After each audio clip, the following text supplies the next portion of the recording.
Sudha Agarwal. I'm from Delhi.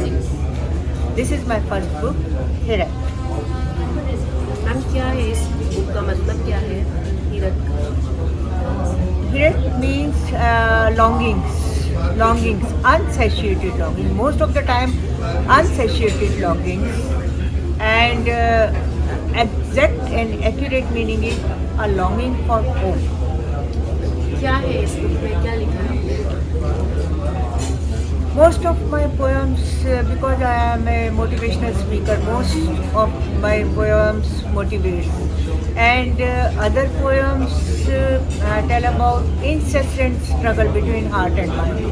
And some other poems are about realizations at the different stages of my life. कितनी poems है इसमें? 61 poems. English, Hindi? English. किसने motivate किया आपको ये poems लिखने के लिए? Nobody, no one motivated me, because emotions are within you, and you write them, but coming before world is something different. कितना टाइम लगा आपको ये पोएम्स लिखने में? पोएम्स लिखने में तो एक ज़िंदगी लगती है, लेकिन उनको कंपाइल करने में 1 year.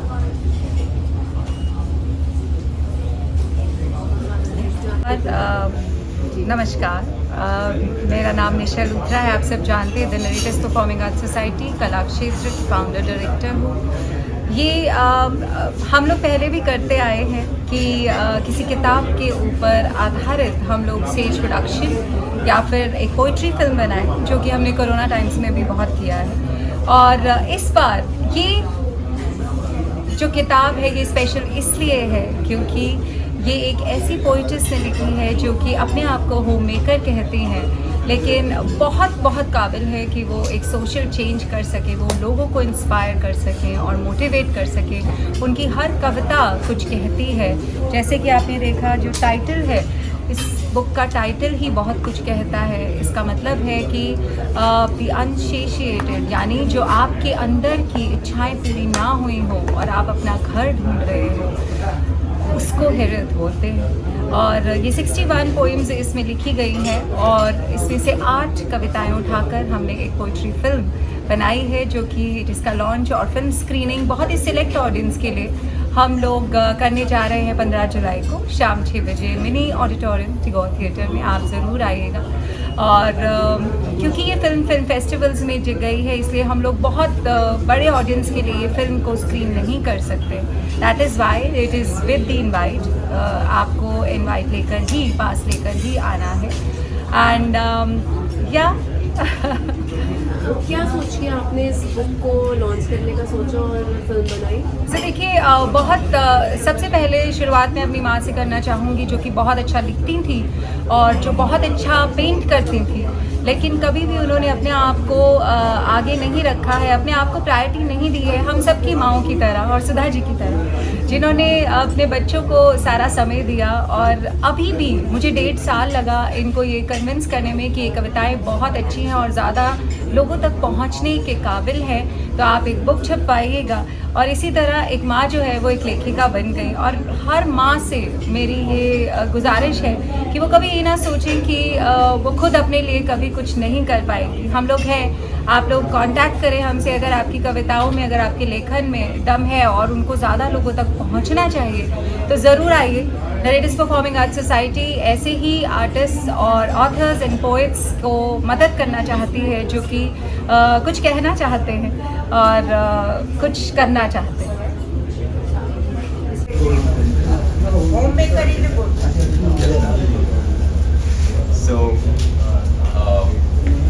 तो मैम का लिटरेचर में, राइटिंग में, रीडिंग में शुरू से इंटरेस्ट रहा है। और मैम, हम जानना चाहेंगे कि निशा मैम से आपकी मुलाकात कैसे हुई और कैसे जो आप पोइट्री करते हैं वो पब्लिशिंग में आई? Actually, what happened कि after my post graduation, जब मैंने अपना मैरिज के बाद मैंने कॉन्शियसली एफर्ट किया कि मैं होम मेकर ही रहूँ। उसका मेरा पर्पस ये था कि बीइंग एंड होम मेकर आप जब पर्दे के पीछे से अपनी फैमिली को नरिश करते हैं, मोटिवेट करते हैं और उनको ग्रूम करते हैं, बच्चों को ग्रूम करते हैं, किसी एक का नर्चरिंग होना, इन्वॉल्व होना, घर को लुक आफ्टर करना बहुत ज़रूरी होता है। वो उतना ही ज़रूरी पार्ट होता है लाइफ में जितना, यानी कि आप अपने को नहीं अपनों को चुनते हैं। बीइंग एन होम मेकर, आप अपने को नहीं अपनों को चुनते हैं। उसमें आपका काम कहीं पे भी कम नहीं होता। मैंने कभी पढ़ना नहीं छोड़ा, मैंने कभी, म्यूजिक मेरा पैशन है, पढ़ना मेरा पैशन है, मैंने उसको कभी भी नहीं छोड़ा। आपकी इवॉल्विंग का इस पे कोई फर्क नहीं पड़ता आप घर में हैं या घर के बाहर हैं। इफ यू आर कॉन्शियस आपकी वैल्यूज जो है वो बाहर जाने से नहीं बनती। आप कितने अच्छे इंसान हैं, अपने आप को कितना ग्रूम करते हैं, वो आप घर में भी रह के कर सकते हैं, वो आप बाहर भी जाके कर सकते हैं। लेकिन आपकी फैमिली का एक बैकिंग बनना बहुत जरूरी होता है। तो इसलिए मैंने being an home maker choose किया। लेकिन जब मेरी रिस्पॉन्सिबिलिटीज खत्म हो गई तो मुझे लगा कि मुझे अब कुछ लिखना भी चाहिए, क्योंकि मैंने पढ़ा बहुत ज़्यादा था, वो ओवरफ्लो होना शुरू हो गया था। इतना ज़्यादा मेरे माइंड में मेरा पढ़ना हो गया था कि वो ओवरफ्लो होना शुरू हो गया था। तो मुझे लगा कि मुझे कुछ लिखना चाहिए। और जो मैंने गेन किया है being an home maker, different stages में मेरी लाइफ में, जो मेरे को रियलाइजेशंस आए हैं, वो मुझे वर्ल्ड के साथ शेयर करनी चाहिए। मेरी अपनी वैल्यूज़ हैं, मेरे अपने तरीके हैं, मेरी अपनी नोशंस हैं। बहुत सारी चीज़ों का मुझे लगा कि बहुत ज़रूरी नहीं होता ऑन द नेम ऑफ दुनियादारी, on the name of being practical, all the rubbish that is going on the name of being practical is not necessary at all. सच रहना कोई लग्जरी नहीं है, सच बोलना कोई लग्जरी नहीं है, इंटीग्रिटी होना लाइफ में कोई लग्जरी नहीं है। It's a basic human value जो आप में होनी ही चाहिए। बीइंग ए जेंटलमैन पर्सन आपको होना ही चाहिए। ओवर स्मार्ट और स्मार्ट में डिफरेंस आना ही चाहिए आपको। तो that's why I started writing. लेकिन मैं उसको पब्लिकली अपने आइडियाज़ को नहीं कह पा रही थी। मैं अपने डेंटल सर्जन से मिली, बाई चांस उन्होंने मुझे अपनी बुक के रिव्यूज़ लिखने के लिए बोला। मैंने उनकी बुक के रिव्यूज़ लिखे तो उन्होंने मुझे फेसबुक पे इंट्रोड्यूस किया एंड देन पब्लिक शाइनेस मेरी ख़त्म हो गई। और उसके बाद मुझे लगा कि हाँ, मुझे लिखना चाहिए, मुझे अपनी बात कहनी चाहिए। My way is different, my thinking is different. मुझे अपनी बात दुनिया के साथ शेयर करनी चाहिए। That's my responsibility. और जिन पड़ाव से मैं गुजरी अपनी जर्नी में, वो आसान नहीं थी। लेकिन मुझे लगा कि शायद मैं बहुत सारे होम मेकर्स को मोटिवेट कर सकती हूँ और दुनिया को ये बता भी सकती हूँ कि जब भी कोई फीमेल होम मेकर होना चूज करती है तो वो अपनी जगह अपनों को चूज करती है। प्लीज उसको अब्यूज मत कीजिए, उसको सेलिब्रेट कीजिए, उसको उतना ही सम्मान दीजिए। कभी कभी क्या होता है, सारी जिंदगी के बाद जब आप उस स्टेज पे आ जाते हो, अकेले हो जाते हो, उस स्टेज पे आपको अपने आप को प्रूव करना पड़ता है। आपको कोई सीरियसली नहीं लेता। If you are only homemaker, आपके कहने को, आपके लिखने को, आपकी बातों को कोई सीरियसली नहीं लेता। But are you are a homemaker. तो मैं दुनिया को कहना चाहती हूँ कि ऐसा नहीं है कि अगर आप होम मेकर होना चूज करते हैं तो आप नहीं किसी से काम कर सकते, कि आपको लास्ट में आके अपने आप को प्रूव करने की जरूरत नहीं महसूस होती। That's all. Meanwhile Nisha ma'am हमें ज्वाइन करें और हम मेन स्ट्रीम प्रेस कॉन्फ्रेंस और क्वेश्चन आंसर्स की तरफ प्रोसीड करें। I would like to share what the narrators does. और first of all I would like to thank you all कि आप शुरू से ही the narrators performing arts society को सपोर्ट करते हैं। हमारी जितनी भी इवेंट्स होती हैं, बुक लॉन्चेस होते हैं, अभी रिसेंटली सो कला क्षेत्र बेसिकली द नरेटर्स का वर्टिकल ब्रांड है, जिसका उद्देश्य है कि जितने भी आर्टिस्ट हैं, पोइट्स हैं, ऑथर्स हैं, उनको सपोर्ट करना, उनको एक प्लेटफॉर्म देना ताकि उनका काम सोसाइटी में आ सके, लोग उनके काम के बारे में जान सकें, उनको प्रमोशन मिल सके। इसी इनिशिएटिव के अंदर अभी रिसेंटली एक यंग पोइटेस निकाशा लुथरा, उनकी बुक हमने पब्लिश और लॉन्च करी है वो आयरलैंड में हुई थी, एम्बेसी ऑफ इंडिया आयरलैंड में, और ग्रिफिथ कॉलेज आयरलैंड में उनकी बुक रिलीज़ हुई थी, लॉन्च हुई थी। और इसके अलावा we are also into film making. हमारी पहली फिल्म शॉर्ट फिल्म थी वृंदा, जिसे 15 नेशनल और इंटरनेशनल अवार्ड्स मिले हैं।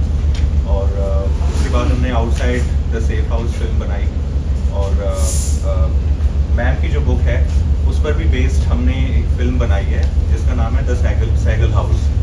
मैम की बुक द सैगल हाउस वो 15 तारीख को यानी कि परसों टैगोर थिएटर में लॉन्च होगी, और उस फिल्म की स्क्रीनिंग भी वहीं पर होगी। तो आप सादर आमंत्रित हैं, आप भी आइएगा देखने के लिए। और And where are you based? Ji, Where are you based? we are based in Chandigarh basically. Our head office is in Panchkula. So, we've been working for past 5-6 years, and we started from the independent theatre productions, and then we also do theatre shows with the schools, and we also conduct theatre workshops, life skill workshops with corporates and schools and colleges and universities, and we also are into publishing of books and launching and promoting artists and authors and poets, and now we are also into filmmaking. So इसमें हमारी initiative की एक दिलचस्प बात ये है कि generally book launches formal तरीके से होते आए हैं, but this is the vision of Mrs Nisha Luthra, the founder and director of the narrator's, and this is the first thing in the tri city, rather हमारे पूरे रीजन में, कि किसी किताब को हम एक स्टेज प्ले के थ्रू लॉन्च करते हैं। ये एक नई चीज़ द नरेटर्स विजुअली लॉन्च करते हैं। Yes, visually. तो बेसिकली जो किताब है, अगर वो एक पोइट्री की किताब है तो कुछ पोएम्स को चुनकर उसके इर्द गिर्द एक नैरेटिव तैयार किया जाता है, स्पिन करते हैं और उसको विजुअली लॉन्च करते हैं, जैसे डांस के थ्रू और एक्टिंग के थ्रू, मूवमेंट्स के थ्रू। यही पॉइंट था मेरा निशा से मिलने का। मैंने उसके एडवर्टाइजमेंट में देखा कि दे विजुअली लॉन्च द पोएम, तो मैं क्यूरियस थी उससे मिलने के लिए। लेकिन जब मैं उससे मिली, very first meeting she told me कि I am going to launch. She was much impressed by the simplicity of my poems and all that, तो she told me that I want to launch you. She took upon herself to launch, and then yes, she navigated my journey further. There you are. Sir, I have a question for you. If you don't mind, what is your business model? What is? Your business model, how do you run your, is it an NGO or is it what? Well, it's a performing arts society basically, and we are actually not focused on making money or these kind of things. So we do it for passion, be it theatre performances, be it drama, be it filmmaking. So our charges जो भी होते हैं nominal होते हैं बहुत ही, and so the main purpose is to support the artists, the poets and authors. Everything is very new for me because I was an homemaker, but especially say meeting Nisha was wonderful because she understands what you say, but she also understands what you don't say. तो एक ऐसा इंसान जो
बड़ा है, इसको नीचे बिठाओ, इसको ऊपर बिठाओ, क्योंकि वो हमारे ईगो को फीड करता है, इसलिए हम उसको चलता चला आने दे रहे हैं। क्यों नहीं हम इन चीज़ों को चैलेंज करते हैं? क्यों नहीं हम इन चीज़ों को क्यों हम एक ट्रांसजेंडर को सजा देते हैं, आउटकास्ट करते हैं उसको? बिल्कुल उसकी सजा क्या है, उसका कसूर क्या है? वो चीज़ें सारी मैं चैलेंज करना चाहती हूँ। वो सब चीज़ें जो इनडिसेंट है, जो बिल्कुल इनडिसेंट है, जो सोच बिल्कुल इनडिसेंट है, उस सब को मैं चैलेंज करना चाहती हूँ अपनी राइटिंग के थ्रू। कि आप सोच के तो बताइए, आप अपने आप को कहते हैं हम इवॉल्व हो रहे हैं, आप कहाँ इवॉल्व हो रहे हैं? आप कहाँ इवॉल्व हो रहे हैं? अगर आप ऐसे सोचते हैं ये छोटा है, ये बड़ा है, ये गरीब का बच्चा है, ये उसका बच्चा है, ये ट्रांसजेंडर है, इसको आउटकास्ट कर दो, ये शेड्यूल कास्ट है, इसको नीचे बैठाओ, तो आप क्या डिसेंट है? आपकी सोच डिसेंट है ऐसे में? तो इसलिए मैं वो थॉट्स प्रमोट करना चाहती हूँ लोगों को कि अब तो सोचिए। कब सोचेंगे आप? कब सोचेंगे? आप चांद पे पहुंच रहे हैं और आपकी सोच अभी तक वही की वही है, आप इवॉल्व तो कहीं हो ही नहीं रहे हैं। तो सोचिए ना, सोचिए ना कि आप इतनी एक जानवर का बच्चा जब पैदा होता है तो वो अपनी लेगेसी लेता है, वो कुत्ता बिल्ली है सिर्फ। लेकिन एक इंसान का जब बच्चा पैदा होता है तो उसके ऊपर कितने टैक्स लगा दिए जाते हैं, उसकी कास्ट, उसकी नेशनैलिटी, उसका जेंडर, और अगर वो ट्रांसजेंडर है तो वो बेचारा तो खिलने से पहले ही मुरझा जाता है, कितने बोझ के नीचे दबा जाते हैं। इंडियन पेरेंटिंग, हॉरिबल पेरेंटिंग, जिसमें आप अपने बच्चों के विंग्स पहले ही क्लिप कर देते हैं। मैंने अपनी बुक अपने बच्चों को डेडिकेट की है इसलिए कि अगर आप अपने बच्चों की ग्रोथ में मैनिपुलेट नहीं करते तो बच्चे भी मैनिपुलेट नहीं करते। कल मैंने अपने बच्चों की उंगली पकड़ी, आज मेरे बच्चे मेरी उंगली पकड़ते हैं, मुझे पैम्पर करते हैं, मेरी पेरेंटिंग करते हैं, क्योंकि मैंने मैनिपुलेट नहीं किया उनको, मैंने उनकी उड़ान को ब्लॉक नहीं किया, मैंने अपने अकॉर्डिंग, मैंने अपने हिस्से के सपने उनके साथ नहीं देखे, उनको उनके हिस्से के सपने देखे। तो इंडियन पेरेंटिंग इतनी हॉरिबल पेरेंटिंग है जिसमें बच्चों को इतना सप्रेस किया जाता है, ये क्या सोचेगा, वो क्या सोचेगा, ये क्या कहेगा, वो क्या कहेगा। मतलब कि हम एक जिंदगी रिएक्शन की जीते हैं, एक्शन की जिंदगी नहीं जीते। उसने ऐसा किया तो हम भी ऐसा करें, तो वो जिंदगी तो रिएक्शन की जिंदगी हो गई, मेरी जिंदगी तो नहीं है, एक्शन की जिंदगी तो नहीं है। वो सब मैं मोटिवेट करना चाहती हूँ, वो सब मैं लिखना चाहती हूँ, वो सब मैं कहना चाहती हूँ। आपकी फर्स्ट बुक है, सभी आपने लिखी है? Yes, this is my first book. But मैं राइटअप्स अपने लिखती हूँ, पर वो बुक्स में बुक्स में नहीं कंपाइल। वो बुक्स मतलब वो मैं जल्दी से बुक्स में कंपाइल करना चाहती हूँ। सो नमस्कार, गुड आफ्टरनून। सबसे पहले माफ़ी Hello. कि लेट हुई बिकॉज ट्रैफिक बहुत था और ऊपर से गाड़ी पंक्चर हो गई तो बीच में कहीं फंस गई थी। But thank you so much, आप लोगों ने हमेशा जो भी नरेटर्स या कला क्षेत्र ने किया, आप लोगों के ज़रिए वो काफ़ी लोगों तक पहुंचा। हम लोग काम करते हैं लेकिन लोगों तक पहुंचाने वाले आप हैं। मुझे बहुत अच्छा लगा कि आपकी इंटरेक्शन मुझसे पहले सुधा जी से हुई, क्योंकि आप जान गए होंगे कि क्यों हमने ये डिसाइड किया कि हम इनकी एक किताब को छापे और इसको एक फिल्म के रूप में भी दर्शाएं, क्योंकि हमेशा हम लोगों ने राइटर्स, पोएट्स, ऑथर्स को एक डिफरेंट स्टेज, एक प्लेटफॉर्म दिया है। बट जब सुधा जी मेरे पास आई तो वो एक ऐसी होम मेकर थी जिनकी सोच जो थी वो बहुत अलग थी। वो अपना काम करते हुए घर पर भी समाज के प्रति बहुत अच्छा ओपिनियन, बहुत अच्छी सोच, एक जागृत सोच रखती थी और बहुत मोटिवेटिंग आर्टिकल्स भी लिखती हैं और बहुत सुंदर कविताएं लिखती है जिसमें एक होप है, जिसमें समाज को बदल देने की शक्ति है। तो जब इनसे मिली तो एक एम्बिशन पैदा हुआ कि नहीं, ये ज़रूरी नहीं है कि आप एक लेखक ही हों तभी आपको एक प्लेटफॉर्म, एक स्टेज दिया जाए।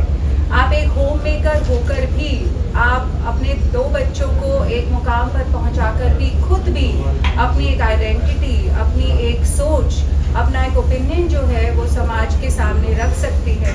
और इसी सोच को पकड़कर, इसी सोच से बंधे हुए हमने इनकी सारी कविताएं पढ़ी। 61 पोएम्स हैं जो कि इंग्लिश में लिखी गई है, जो कि वेरियड थीम्स के ऊपर है। जब आप किताब पढ़ेंगे आप समझ पाएंगे। जो कविताएं थी, उन्होंने कुछ इस तरह से इंस्पायर किया कि हमेशा से हम स्टेज प्रोडक्शन करते आए हैं, किसी भी टेक्स्ट को लेकर, किसी भी डॉक्यूमेंट को लेकर, जो भी किताब हमारे पास हमारे हाथ में आई है, हमने उसको एक प्रोडक्शन के रूप में लोगों के सामने रखा है। लेकिन इस बार हम लोग इतने मोटिवेटेड और इंस्पायर्ड थे कि हमको इनकी आवाज़ को की आउटरीच और दूर तक पहुंचानी है। तो एक फिल्म, एक शॉर्ट फिल्म के रूप में हमने इनकी 8 कविताएं उठाई और उसके बेस पर कैरेक्टर, स्टोरी, स्क्रीन प्ले, सब कुछ जो थॉट प्रोसेस है वो शुरू किया गया। तो ये बुक लॉन्च 15 जुलाई को 6 बजे मिनी जगौर थिएटर मिनी ऑडिटोरियम में होने जा रहा है। अगर आप आएंगे तो आप देख पाएंगे कि किस तरह से इनकी कविताओं ने एक पूरी परिवार को जन्म दिया, जो कि सहगल परिवार है। The Sehgal house is the name of the movie short film. और किस तरह से इनकी कविताओं से हर कैरेक्टर की जो बैक स्टोरी है वो निकलती है, और किस तरह से सहगल परिवार के लोग अपने आसपास को और अपने बॉन्ड्स को किस तरह से उस 18 मिनट की फिल्म में दर्शाते हैं। हमने पहले भी फिल्म बनाई है, पोइट्री फिल्म्स भी बनाई हैं, जो कि काफ़ी अच्छी तरह से रिसीव हुई है नेशनल और इंटरनेशनल फिल्म फेस्टिवल्स में। हमको काफ़ी अवार्ड्स, रिकग्निशन उसके लिए मिला है। इस फिल्म का फेट भी यही है ताकि ये ज़्यादा से ज़्यादा लोगों तक पहुँचे और इनकी आवाज़, इनकी सोच जो है वो ज़्यादा से ज़्यादा लोगों तक पहुँचे, इसलिए वो फिल्म का रूप इनकी कविताओं ने लिया। तो मैं आप सबसे ये विनती करूँगी, आज आप इस ट्रैफिक जैम में, इस मौसम को सब ब्रेव करते हुए यहाँ तक पहुँचे हैं, तो आप 15 को भी ज़रूर आइएगा। आपको एक डिफरेंट तरीका मिलेगा कविताओं को दर्शाने का। जी, एक है कि जो the name of the book Viraj, it is quite intriguing. I am not been able to understand further. जी, मैम बताइए इसका मतलब क्या? बुक की टाइटल का मतलब ये बहुत प्यारा टाइटल है। I was searching a very short and crisp word for my book that can mirror the soul of my poems. And when I go through this word Virat, so it has a very deep meaning. जो मैंने describe भी किया है कि underneath parallel runs a world of unsatiated longings. Somewhere inside, in every woman's, and you know कि हम सब लोग जितना बाहर हैं, एक दुनिया हमारे अंदर भी चलती है लॉन्गिंग्स की, जो कभी भी सेटिस्फाई नहीं होती, और हम वो दुनिया भी जीते हैं, वो दुनिया भी जीते हैं। तो बेसिकली तो हम लॉन्गिंग्स की दुनिया सभी लोग जीते हैं, अंदर भी बाहर। वीरेट means unsatiated longing or longing. Unsatiated longing for someone's home. अब किसी का घर जो है वो उसकी खुद की ambitions भी हो सकती है जो पूरी ना हुई हो, जैसे Its meaning is longing, but somewhere unsatiated, जो पूरी ना हो। जैसे आप है, आप you are craving for something but you know आप उस चीज को नहीं पा सकते। That is the Virat. तो ये मुझे वर्ड थोड़ा अच्छा लगा, छोटा लगा, क्रिस्प लगा, सिंपल लगा। हाँ जी। जैसे आप है, आप एक जर्नलिस्ट हैं, लेकिन कहीं ना कहीं शायद आपके अंदर एक लेखक, एक कलाकार छुपा हो, तो उसी को हिरत कह पाएंगे। वैसे शुरू में मैंने इसका टाइटल रखा था whispering of the soul. Whispering of the soul, क्योंकि सोल रिलेटेड है। Most my poems are soul related. कि होता क्या है, वक्त के साथ हम अपनी सोल को दबा देते, उसकी सुनते नहीं है। There is an inner voice, we never listens to that inner voice. वो इनर वॉइस हमें प्रिक करती रहती है, और हम वर्ल्डली वाइज इतने हो जाते हैं, उसको इग्नोर करते हैं। अगर हम उस इनर वॉइस को सुने और अगर हम उस इनर वॉइस के अकॉर्डिंग चलें, तो हम कभी भी गलत नहीं होंगे, कभी भी गलत नहीं होंगे। सिर्फ ज़रूरत होती है आदत डालने की, उस इनर वॉइस को सुनने की। लेकिन मुझे थोड़ा सा बड़ा लगा था। बहुत बढ़िया है, just now seen it, it means a deep sense of longing, yearning for that which has a past. So it explains a lot. जी जी सो हर कोई औरत या in fact human anyone who is a man or a woman would relate to the title and the poetry because हर एक poem किसी ना किसी ऐसी भावना की बात करती है जो हम सब में छिपी तो रहती है लेकिन कभी कभी हम उसको ड्रेस नहीं कर पाते so it this book is all about that बहुत सारी ज़्यादातर हम अपने रोज की मर्रे की भाग दौड़ में या हसल मसल ऑफ लाइफ में हम उन चीज़ों को एड्रेस नहीं करते जो एक्चुअल हम होते हैं और कभी कभी ज़िंदगी ख़त्म हो जाती है हम अपने एक्चुअल मैं को एड्रेस कर ही नहीं पाते।